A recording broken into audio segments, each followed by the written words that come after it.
IELTS writing task 2 এর ক্ষেত্রে কোনো এসে টাইপ যদি সবচেয়ে বেশি কঠিন হয় সেটি হচ্ছে অপিনিয়ন এসে। তবে আপনার চিন্তা যদি এরকম হয় যে কানা ঘোড়ার সোজা দৌড়, তাহলে আমি আপনাদেরকে একটি পদ্ধতি শিখিয়ে দিতে পারি। সেই অনুযায়ী যদি অপিনিয়ন এসের স্ট্রাকচার নির্ধারণ করতে পারেন এবং সেই স্ট্রাকচার অনুযায়ী আনসার নিশ্চিত করতে পারেন, তাহলে আপনি আইএলটিএসের রাইটিং টাস্ক 2 এর অপিনিয়ন এসে লিখেও অনেক ভালো একটি স্কোর, মানে ডিজায়ার্ড ব্যান্ড স্কোর, যেটাকে আমি বলবো 7+, আপনি সেটি নিশ্চিত করতে পারবেন। তো চলুন আমরা সেই স্ট্রাকচারটি শিখে নিই। প্রথমে যে ট্রিকি বিষয়টি আপনাকে জানতে হবে সেটি হলো অপিনিয়ন এসের প্যাচটি আসলে কোথায়। তো অপিনিয়ন এসেতে এরকম থাকে, to what extent do you agree or disagree. এই যে এগ্রি অর ডিসএগ্রি দিয়ে কথাটা আছে না, এখানেই যত প্যাচ।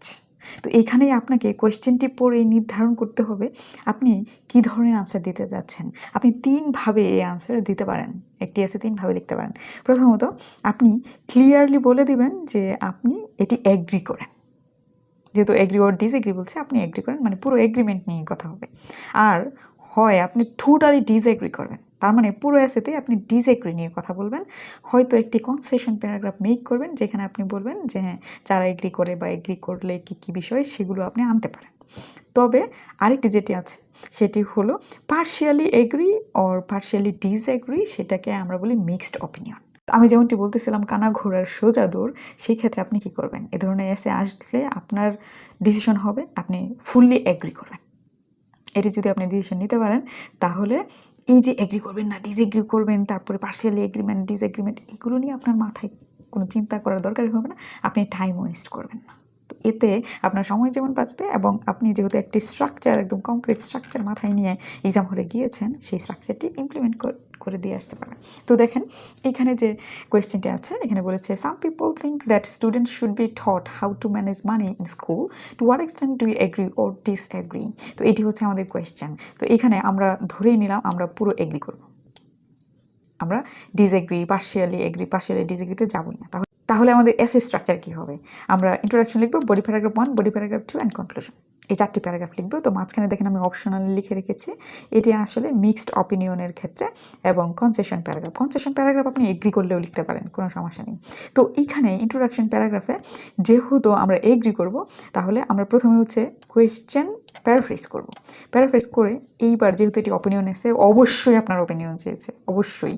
তাহলে আপনার অপিনিয়নটি কি, যেহেতু এগ্রি করছেন, সেটি ক্লিয়ারলি স্ট্রংলি বিলিভ, এই টাইপের কথা বলে আপনি হচ্ছে এগ্রি করবেন এবং সেটি স্টেট করবেন। খুবই গুরুত্বপূর্ণ এগ্রি ডিসএগ্রি এসের ক্ষেত্রে, মানে অপিনিয়ন এসের ক্ষেত্রে খুবই গুরুত্বপূর্ণ আপনি আপনার অপিনিয়ন দিয়েছেন কিনা।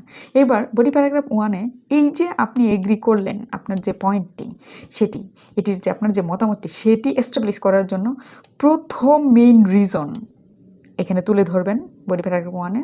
সেটার জন্য সাপোর্টিং যে স্টেটমেন্ট লাগে, সাপোর্টিং যে কথাবার্তা লাগে সেগুলো বলবেন, এক্সপ্লেনেশন দিবেন, এক্সাম্পল দিবেন। আপনি এই যে ওপিনিয়ন দিয়েছেন সেটির পক্ষে প্রথম যুক্তি দিবেন হচ্ছে বডি প্যারাগ্রাফ, দ্বিতীয় যুক্তি দিবেন বডি প্যারাগ্রাফ 2-তে। সেটার জন্য আপনি যে রিজন দিচ্ছেন সেটার সাপোর্ট করবে কাকে, আপনার ওপিনিয়নকে, এবং এটা এক্সপ্লেন করবেন, এক্সাম্পল দিবেন। তারপরে কনক্লুশনে গিয়ে আপনি আপনার অপিনিয়ন রিস্টেট করবেন এবং এই যে দুটো পয়েন্টস নিয়ে আলোচনা করেছেন বডি প্যারাগ্রাফ 1 এবং বডি প্যারাগ্রাফ 2-তে, সেগুলো হচ্ছে আপনি আবার সামারাইজ করে পুরো সামারিতে জুড়ে দিবেন। এইভাবে যদি আপনি অপিনিয়ন এসে লিখতে পারেন, অবশ্যই আপনার অনেক টেনশন কমে যাবে, কারণ আপনি শুধু এগ্রি করছেন, এগ্রি করে এগেস করছেন। তবে এরকম যদি হয় যে আপনি ডিসএগ্রি করবেন, কোয়েশ্চেন পরে অনেকের সময় মনে হতে পারে না যে ডিসএগ্রি করলে আমি এই বিষয়ে বেশি কথা বলতে পারবো, তাহলে যেটি করবেন এইখানে বডি প্যারাগ্রাফ 1-এ ফার্স্ট ডিসএগ্রিমেন্টটি তুলে ধরবেন, মেইন পয়েন্টটি কি, কেন ডিসএগ্রি করছেন সেটা এক্সপ্লেন করবেন, এক্সাম্পল দেবেন।